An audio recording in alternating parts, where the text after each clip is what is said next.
Assalamualaikum warahmatullahi wabarakatuh. Tabi pun, Waalaikumsalam. hari ini industri pers itu tumbuh dan berkembang sejalan dengan bagaimana masyarakat memperoleh informasi. Apabila pers tidak mengikuti perkembangan, dia akan tenggelam. Ini yang harus kita sadarkan kepada anak-anak bangsa yang hari ini kuliah di ilmu komunikasi. Apabila umpama UBL tidak mengubah, tidak berubah, dia sama halnya mungkin dengan perguruan tinggi lainnya yang memang tidak hari ini tidak bisa sejalan bagaimana kebutuhan yang diharapkan oleh para pembacanya. Makanya hari ini kita terima kasih kepada Dr. Budi Waskito yang sudah membidani anak-anak bangsa supaya bisa mereka belajar di luar kampus, tapi mereka banyak cukup ilmu yang didapatkan di luar kampus. Bapak Ibu saudara sekalian, informasi mulanya disampaikan dalam bentuk teks, kemudian berkembang dilengkapi foto, lalu dalam bentuk audio, dan hari ini audio visual. Saya ketika memasuki dunia wartawan tahun 1990, itu perubahan dari bagaimana orang mencetak koran itu dengan timah. Lalu dengan berubah pada saat itu dengan komputer, dengan C-Write, terus dengan kalkir, ya kan. Nah, hari ini luar biasa, perkembangan yang sangat luar biasa. Dalam waktu tempo 30 tahun itu terjadi perubahan yang sangat signifikan. Ditambah lagi masa pandemi. Jadi kita harus berubah. Dan semuanya memang harus berubah. Dan munculnya koran cetak, ya kan, ada radio, kemudian televisi berita. Dulu mungkin tahun ketika saya SD masih TV-nya masih hitam putih. Yang paling ngetop itu TVRI. Hari ini kita bisa lihat TV-nya sudah TV digital. Semuanya sudah berubah, ya kan? Nah, inilah yang membuat kita harus selalu ingin mencari yang terbaru. Mencari yang terbaru, mencari apa yang disukai oleh pembaca, apa yang disukai oleh pendengar, apa yang disukai oleh mahasiswa terhadap kampusnya. Apalagi sekarang maraknya media sosial. Media sosial ini juga menjadi persoalan yang tersendiri bagi dunia pers. Karena belum tentu media sosial itu juga bagian, nanti saya ada slide yang selanjutnya, yang sangat luar biasa sekali hari ini dijadikan sumber bagi orang bagi orang mau mencari sesuatu itu dari media sosial. Slide selanjutnya, silakan. Ini ada 4 aspek di era digital menuntut media memperhatikan. Yang pertama, informasinya harus cepat, ya kan? Jadi kalau alumni atau para mahasiswa komunikasi yang tidak memberikan informasi yang begitu cepat, ya akan ketinggalan lah dia, yang serba cepat. Yang kedua itu perlu informasi lebih variatif, jadi lebih banyak. Nah, itu yang kita rasakan, ya kan, banyak media-media yang selalu membuat berita-berita yang variatif. Yang ketiga, informasi itu harus lebih personal, sehingga setiap pembaca punya preferensi yang berbeda-beda. Ini tentu maksud personal ini dia maksudnya tidak ngambang gitu loh. Jadi harus menuju sasaran. Yang keempat, pembaca di dunia digital menuntut media lebih interaktif, dan ini ada di media sosial. Nah, inilah di era digital ini menuntut media ya kan, harus lebih proaktif, lebih sensitif, dan lebih interaktif gitu. Sehingga ada kesan. Kita ngelihat dulu saya tertarik mendengar radio berita, ini radio apa nih? Yang di Jakarta itu, kita langsung melaporkan, diminta oleh reporternya melaporkan kejadian, ya kan, dengan bangga.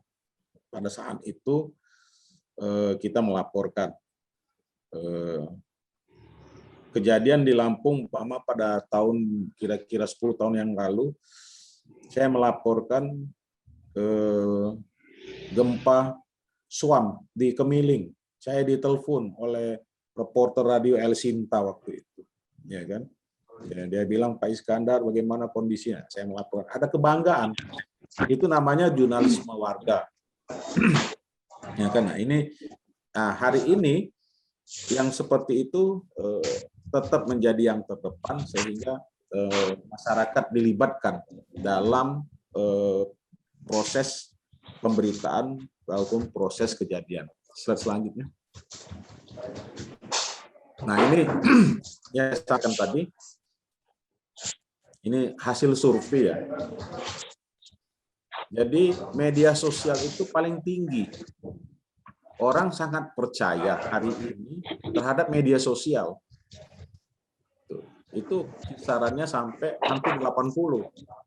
Jadi Bapak Ibu Saudara sekalian, masyarakat yang belum melek digital, ya kan, ya lebih percaya berita-berita yang di-share oleh media sosial. Itu yang terbaik. Nah, terkadang berita-berita yang di media sosial itu juga hari ini kan jadi persoalan, ya kan, tidak memenuhi kode etik jurnalistik, tidak memenuhi peraturan-peraturan yang lainnya, sehingga ini menjadi persoalan di tengah pembaca. Nah, ini Bapak Ibu saudara sekalian, teman-teman di FISIP UBL harus perhatian. Yang kedua itu televisi, ya kan? Televisi menjadi rujukan kedua setelah media sosial. Yang ketiga berita online. Nah, ini berita online ini ya kalau kita baca cepat ini di-share. Ada kejadian peristiwa ini langsung di-share, gini. Semua orang baca semua. Terus yang keempatnya adalah situs resmi dari pemerintah. Yang paling tragis adalah media cetak, koran, dan radio. Nah, ini yang paling sedikit yang menjadikan rujukan. Selanjutnya. Nah, ini riset AC Nielsen. Jumlah pembaca berita online di Indonesia per Agustus 2020 sudah melampaui cetak. Kalau cetak. Jadi teman-teman sekalian, kalau dulu ketika saya jadi wartawan tahun 30 tahun yang lalu, berapa oplah? Wah, dengan bangga oplahnya 300.000 eksemplar. Cetaknya 24 halaman. Nah, ini kan suatu kebanggaan. Hari ini itu nggak berlaku, ya kan? Yang ditanyanya berapa pembaca online-nya, kemana saja, siapa, terus beritanya menjernihkan nggak? Itu yang ditanya orang. Terus ramah investasi nggak? Page view-nya berapa? Nah, ini yang ditanya. Kalau dulu tirasnya 100.000 tersebar, hari ini enggak sama sekali yang ditanya. Jangkauan sampai ke pelosok, itu yang ditanya. Jumlah pembaca online 6 juta, jumlah pembaca cetak 4,5 juta. Ini besar.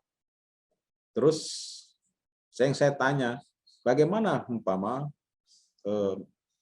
bisnis media cetak hari ini? Kita lihat Kompas. Kita lihat Media Indonesia. Kompas itu 32 halaman. Sebelum 3 tahun yang lalu ya. Media Indonesia juga seperti itu. Lampung Pos juga seperti itu, 24 halaman. Hari ini apa yang terjadi? Kompas, perusahaan media raksasa di Indonesia ini harus bertahan di 16 halaman cetak. Begitu juga media Indonesia. Lampung Pos 12 halaman. Terus Lampung Pos menambah koran digitalnya 16 halaman. Jadi ini teman-teman sekalian,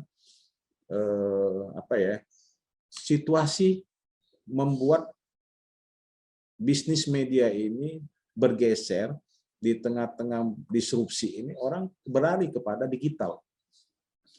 Kompas itu 16 halaman, digitalnya itu sampai 32 halaman, tetap dia 32 halaman, tapi dia di digitalnya. Begitu juga media Indonesia. Media Indonesia hari ini 16 halaman, digitalnya 24 halaman.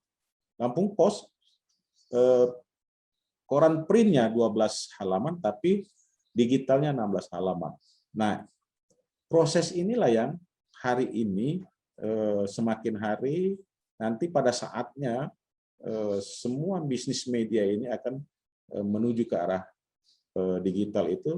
Koran digital pun juga siap disebar, umpama tiap pagi. Kalau dulu mungkin teman-teman keluarga kita yang tinggal di Liwa itu mendapatkan koran jam 12 siang, kira-kira 10 tahun lalu lah. Hari ini teman-teman kita di Liwa itu mendapatkan koran tidak jam 12 siang, Propcom. Ya kan? Dia langsung jam 2 dini hari sudah mendapatkan itu. Kenapa? Itulah kecanggihan, kehebatan dunia digital. Dia langsung share di webnya, dia bisa buka berita itu dari webnya masing-masing. Makanya hari ini juga pemakaian internet setiap tahun meningkat, jumlah pengguna internet. Nah, inilah yang